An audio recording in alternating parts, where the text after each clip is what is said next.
2020년이 불과 나흘밖에 남지 않았습니다. 오늘 설교 제목처럼 마지막 달력 한 장을 찢으시면서 어떤 생각을 하고 계십니까? 목사님, 생각조차 하기 싫습니다. 2020년은 정말 내 인생 가운데 그냥 통째로 그냥 덜어내고 싶습니다. 연초에 시작된 코로나 이 바이러스로 인해서 너무나 힘든 시간을 통과하고 있습니다. 우리가 함께 이렇게 예배드리는 것조차 우리 과거 일상처럼 여기는 것들이 정말 이제는 너무 힘든 일이 되어버린 이 모든 상황 가운데 지치고 힘듭니다. 2020년을 한 단어로 표현한다면 이런 게 생각나겠죠. 코로나, 팬데믹, 비대면, 사회적 거리두기, 경제적 불황, 그로 인한 우울감, 외로움, 지치고 힘듦, 답답함. 그래요.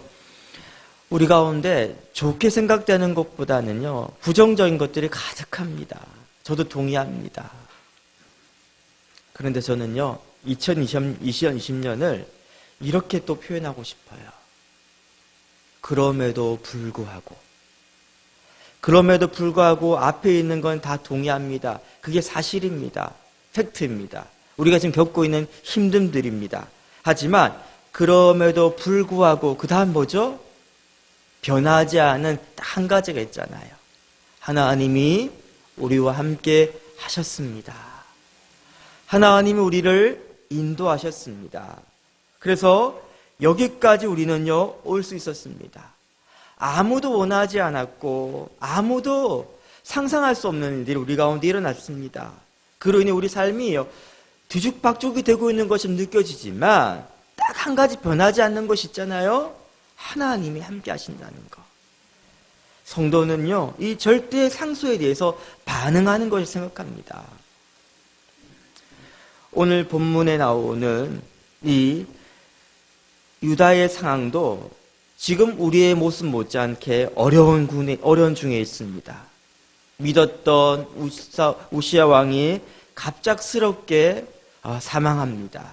그로 인해요, 소용돌이 치는 국제 정세 가운데 마치 유다는 선장을 잃은 배처럼 큰 풍랑 앞에서 이리저리 표류하고 있습니다. 그들의 조상 때부터 쌓아두었던 죄악이 이제 관영하여졌기 때문에 하나님의 그 진노의 잔이 이 세대 가운데 부어졌습니다. 이 어려운 상황 가운데 이사야 선지자는 하나님의 백성들에게 하나님 백성답게 이렇게 하라라고 권면하고 있습니다. 너무 무리한 요구하는 것처럼 느껴집니다. 하지만 그렇게 말할 수 있는 근거는 바로 6절 말씀에 나오는 것이죠. 6절 말씀 같이 한번 읽어볼까요? 시작! 소리 높여 부르라. 이스라엘의 거룩한 이신 이가 너희 중에서 이스라엘의 거룩하신 이가 어디 계시다고요? 너희 중에서 크시기 때문이다. 많은 사건들이 있지만 가장 큰 거, 가장 중요한 게 뭐라고요? 하나님이 너희 중에 계시다는 것이죠. 앞서 말씀드린 것처럼 어떤 상황이, 어떤 일들이 가장 최악으로 치닫고 있다 할지라도 딱 한 가지, 우리와 함께 하신 하나님 때문에요, 하나님 백성은 하나님이 함께 하시는 것에 대해서 반응해야 됩니다. 사랑하는 성도 여러분, 2020년 마지막 달력을 뜯고 있는 우리 모두에게 3000년 전 이 선지자가 유다 백성을 향해서 외쳤던 이 외침이 우리에게도 들리길 축복합니다. 그를 통해 하나님께서 하시고자 하셨던 그 말씀이 우리에게 들리길 원합니다. 그 첫 번째는 바로 뭐냐면요, 행복한 동산 여러분, 그럼에도 불구하고 하나님께 감사합시다. 1절 말씀 보니까요, 내가 주께 감사하게 한다이다 할 것이니라. 4절 말씀에서도요, 너희가 또 말하기를 여호와께 감사하라. 아니 목사님이 어려운 시국에 또 감사라니요, 너무 지나친 거 아닙니까? 우리가 일반적으로 생각하는 감사라는 것은 우리가 원하는 일들이, 우리가 좋아하는 일들이 일어났을 때 라는 조건부 감사죠. 또 우리가 보통 하는 감사는요, 그런 좋아하는 일, 원하던 일이 일어난 후에 하는 사후적인 감사죠. 우리가 하는 감사는요, 대부분 내가 생각하기에 좋은 일, 기쁜 일, 감사한 일 생길 때 하는 것입니다. 다시 말하면 감사를 선택 결정하는 권한이 주관적으로 나한테 있다는 것이죠. 내 생각에 좋은 일이면 감사한단 말입니다. 하지만 여러분, 하나님 백성이 하는 감사는 조건부 감사가 아니라 무조건적인 감사입니다. 그리 아니하실지라도, 원치 않은 일이 일어난다 할지라도 하나님의 절대 주권을 신뢰하기 때문에 우리는요, 감사하는 것입니다. 어떤 일이 일어나고 난 다음에 하는 사후적 감사가 아니라 믿음으로 그 일이 일어날 거 확신하기 때문에요, 앞당겨서 미리 감사하는 것입니다. 사전적인 감사인 것입니다. 그렇습니다. 그래서 성도의 감사는요, 절대 감사예요. 이게 하나님 백성을 감사합니다. 선지자는 오늘 그날이라는 표현을 자주 쓰고 있습니다. 1절 말씀 보니까 그날에 하나님의 안위를 누리게 될 것이다.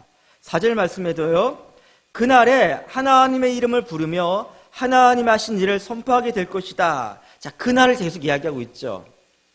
이 그날은요, 가까이 봤을 때는 이스라엘의 남은 자들이 다시 귀환하는 날입니다. 예루살렘에 다시 하나님 기뻐 받으시는 예배가 회복되는 날입니다. 그리고 좀 더 멀리 보면요, 이새의 줄기에서 나신 한 싹, 누구십니까? 바로 예수 그리스도께서 이 땅에 오심을 통해서 참 메시아, 참 왕이신 그리스도가 오심을 통해서 완성될 하나님 나라, 그걸 바로 그가 소망 가운데 바라보고 있는 거예요. 선지자에게, 그리고 이스라엘 백성들에게 지금 이 그날은 미래입니다. 먼 미래입니다. 하지만 선지자는요, 그날이 분명히 오는 것이 너무나 확실하기 때문에, 그 믿음 때문에요, 마치 그날을 지금 누리고 있는 것처럼 보입니다. 사랑하는 여러분, 이스라엘 백성들과 선지자에게는 그날이 미래의 그날이지만, 예언의 그날이지만, 지금 우리에게 어떤 날입니까? 그 예언이 성취된 날입니다. 우리에게 예수님 이미 오셨습니다. 우리의 구원자가 오셨습니다. 우리를 안위하신 분이 오셨습니다. 우리는 지금 그 구원의 은혜를 지금 누리고 있다는 말입니다. 할렐루야. 그러므로 우리는 어떤 상황이랄지라도 그럼에도 불구하고 감사할 수밖에 없습니다.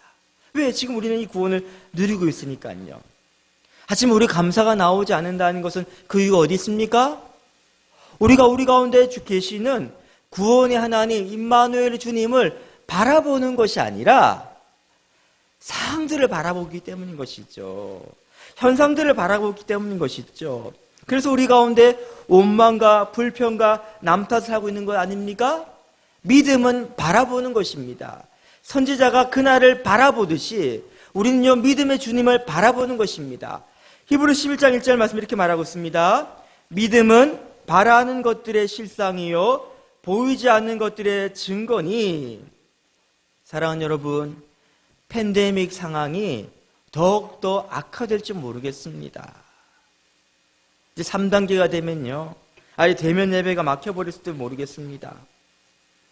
불황의 골이 더욱더 깊어질지도 모르겠습니다. 하지만 그럼에도 불구하고 우리는 그것을 바라보는 것이 아니라 우리 가운데 계신 주님을 바라봅니다. 주님께서 우리에게 약속하신 놀라운 구원, 그 은혜를 우리는 주목합니다. 그래서 그것으로만으로 우리는요, 기뻐하고 감사할 수 있는 것입니다. 두 번째 선지자는 우리에게 이렇게 말합니다. 그럼에도 불구하고 기쁨으로 구원의 우물에서 물을 기르십시오. 우리 3절 말씀 같이 읽어볼게요. 시작. 그러므로 너희가 기쁨으로 구원의 우물들에서 물을 기르리로다. 유대인들에게 우물은 생명과 직결되는 것입니다. 1년의 절반 이상이 건기, 비가 오지 않은 날이 대부분이기 때문에 유대 백성들한테는요, 이 우물을 확보하는 것은 정말 중요합니다. 만약 우물물이 말라버리면요, 그것은 죽음을 뜻하는 거예요. 될 수 있는데 어떻게 하겠습니까? 우물을 많이 파가지고 여러 우물을 가지고 싶어 하는 것이 인지상정이겠죠. 그러다 보니 그게 어떻게 되냐면요, 이사야서 8장 6절 말씀처럼 실로아의 물을 버리고 르신과 르말리아의 눈길을 돌리게 됩니다. 실로아라는 것은요, 실로암 생각하면 될 것 같아요. 실로, 바로 하나님의 시온산, 그 성전이 있는 곳에서 흘러내리는 생명수. 다시 말하면요, 하나님을 이스라엘 백성들이 생명과 직결되어 있는 바로 우물로 삼으라는 것이죠. 근데 그들은 어떻게 합니까? 다른 우물을 자꾸 만드는 거예요. 불안하다 보니까. 하나님만 의지하기 뭔가 불안하다 보니까. 그들의 이런 모습에 대해서 예레미야 선지자는 이렇게 그들을 질책합니다. 예레미야 2장 13절 같이 읽어볼게요. 시작. 내 백성이 두 가지 악을 행하였나니 곧 그들이 생수의 근원되는 나를 버린 것과 스스로 웅덩이를 판 것인데 그것은 물을 가두지 못할 터진 웅덩이들이니라. 예, 생수의 근원되는 실로아의 물을 버리고 자기 힘으로 우물들을 팠다는 거예요. 하지만 그 웅덩이 어떤 웅덩이입니까? 물을 담아두지 못하는 바로 터진 웅덩이, 말라버리는 웅덩이라는 것이죠.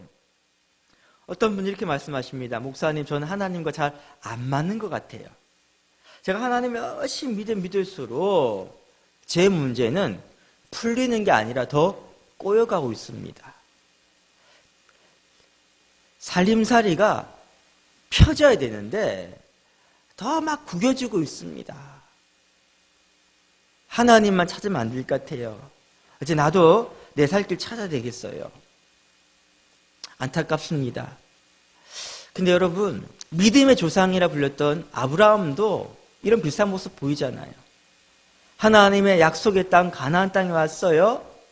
근데 그 땅에 오자마자 금세 가뭄이 듭니다. 기근에 시달리게 됩니다. 그래서 어떻게 하죠? 점점점 물이 많은 땅, 즉 애굽으로 내려가잖아요. 실로아의 우물에서 물을 길어내는 것은요, 고된 일입니다. 하나님만 바라보고 신앙생활하는 게 힘든 일이란 말이에요. 유대나라의 우물은요, 아주 깊습니다. 두레박을 던지면요, 한참 있다가 첨벙 소리가 납니다. 그 깊은 우물에서 물을 길어가지고 올리는 거 생각해 보세요. 얼마나 힘들겠어요? 그 당시는 도르래도 없잖아요. 사마리아 여인이 예수님께서 너에게 마르지 않은 생명수를 약속한다 이렇게 하니까 여인이 너무 기뻐하지 않습니까? 그럼 다시는 목마르지 않단 말이죠. 다시는 이렇게 힘들게 고되게 물 길어오지 않아도 된단 말씀이죠. 기뻐합니다. 예, 하나님이란 딱 한 가지 우물에서 물을 길어오는 것은요, 힘든 일일지도 모르겠습니다. 이 위드 코로나 시대 때 신앙생활 한다는 거, 신앙을 지킨다는 거는요, 굉장히 힘든 일이에요. 여러분이 신앙생활 열심히 한다고 세상이 인정해 주나요? 아니에요. 아까 우리 집사님 기도하신 것처럼 우리가 예배 드리고자 하는 이 신념이, 이 신앙이 세상으로부터 비판을 받고 있어요. 나 그렇게까지 예배 드려야 되겠냐? 이렇게 우리 비난한단 말이에요. 주위 사람 만나보고 이야기해 보세요.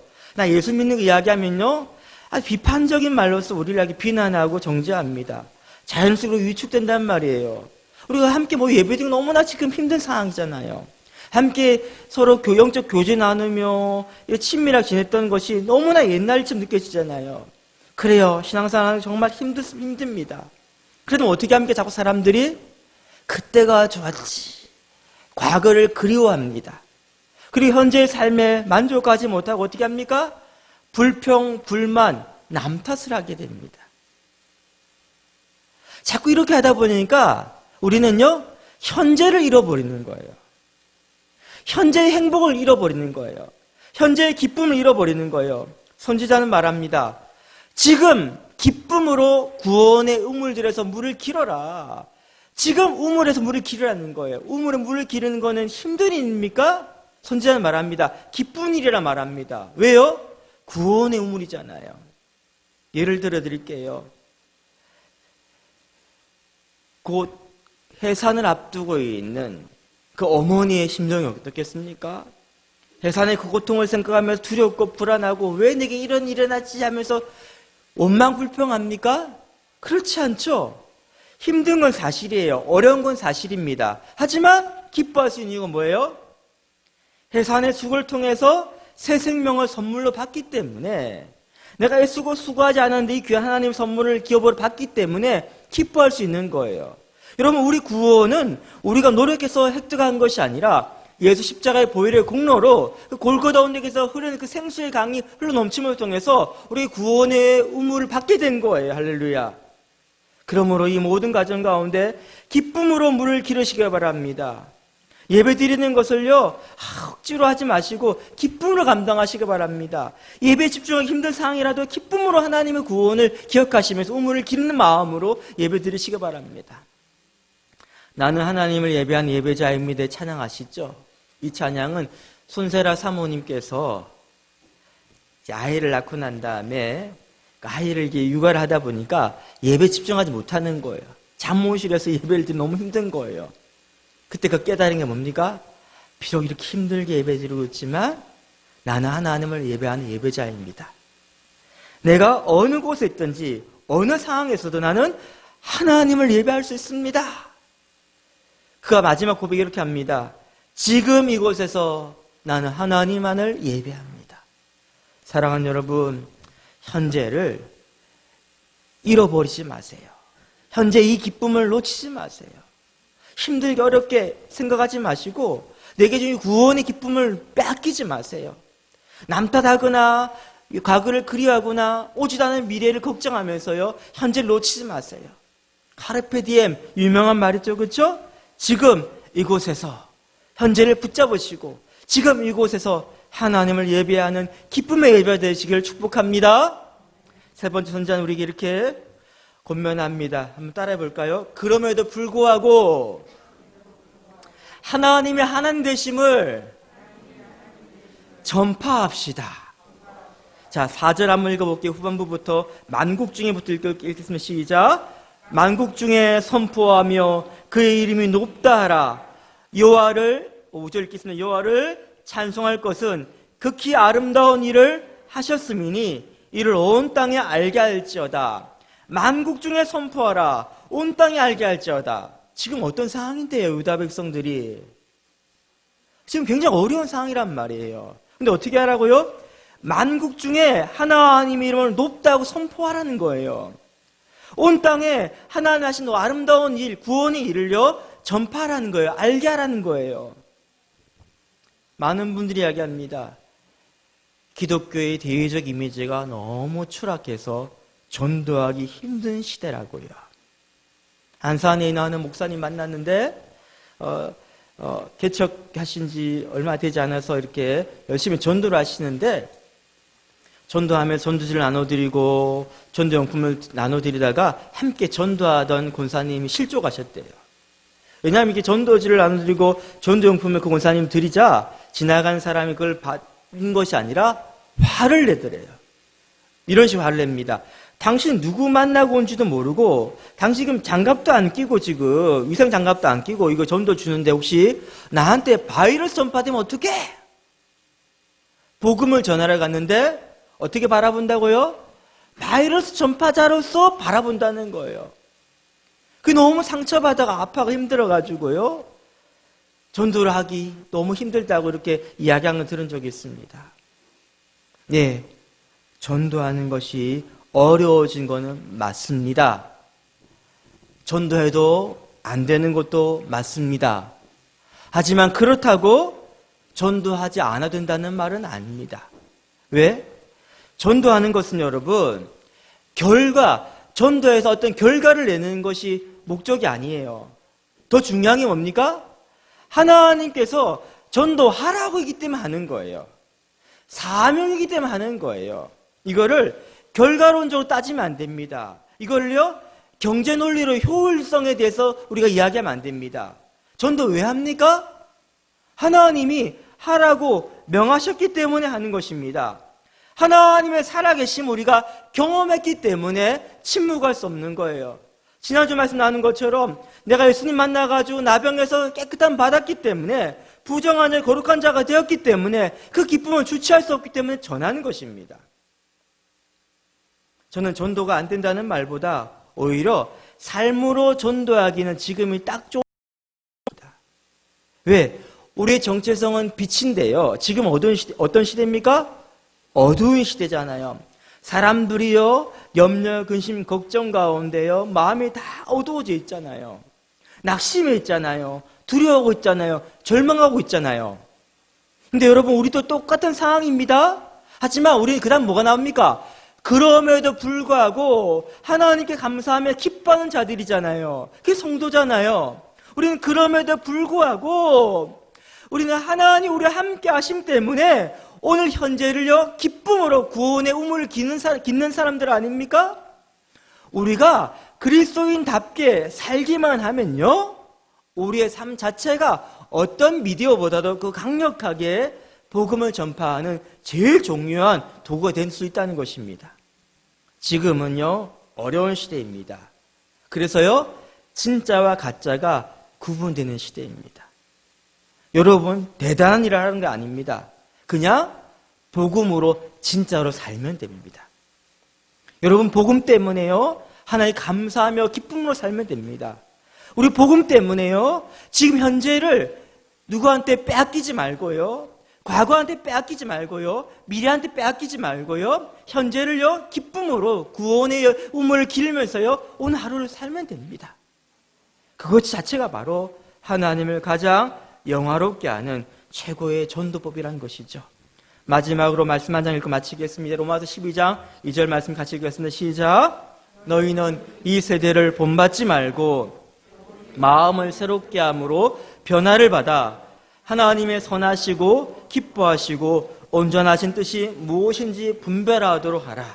전 코로나 사태가 터졌을 때 앞으로 포스트 코로나가 어떻게 될 것인가 굉장히 관심을 갖고 막 공부를 했어요. 근데 공부했던 그 목적이 뭐냐면요, 변해가는 시대에 잘 발맞추기 위해서, 새로운 트렌드를 우리가 알기 위해서 막 공부했어요. 그때 제가 회개한 것이 뭔지 아십니까? 내가 세상에 잘 적응하기 위해서, 어떤 상황들에 파도를 잘 타기 위해서 내가 공부하는 것만큼 먼저 해야 될 게 뭐가 있단 말입니까? 이 세대를 본받는 것이 아니라, 이 세대 잘 어떻게 적응할 것인가를 고민하는 것이 아니라, 하나님의 온전한 뜻이 무엇인지 분별하는 것에 더 집중해야 되는데, 세상은 변해갑니다. 늘 그래왔습니다. 하지만 여러분, 우리가요, 더 하나님 말씀을 딱 붙잡고 하나님 뜻이 무엇인가, 그 온전한 뜻 앞에 우리의 삶을 일치시키기 위해서 몸부림치는 것, 다시 말하면 가장 우리가 하나님 백성다워지는 것이, 그것이 이상하고 기이한 것이 아니라 모든 세상의 주관자가 하나님이시기 때문에 가장 보편적인 게 되는 거예요. 보편적이라는 의미는요, 세상을 본받는 것이 아니라 시대가 변하고 환경이 변해도 변하지 않은 진리란 말이죠. 다시 말하면 우리가 어떻게 세상을 잘 발맞춰 나가지라는 고민보다도 어떻게 하나님 사신 뜻 앞에 잘 발맞춰 나갈 것인가, 그 고민을 먼저 해야 된다는 거예요. 가장 우리가 우리다워질 때, 하나님 백성다워질 때, 그것이 바로 경쟁력 있는 삶이 된다는 것입니다. 왜? 세상의 주관자는요, 하나님이시기 때문에. 두려워하지 마시기 바랍니다. 염려하지 마시기 바랍니다. 주님의 신실하심과 주의 인자하심이 여러분을 향하고 있습니다.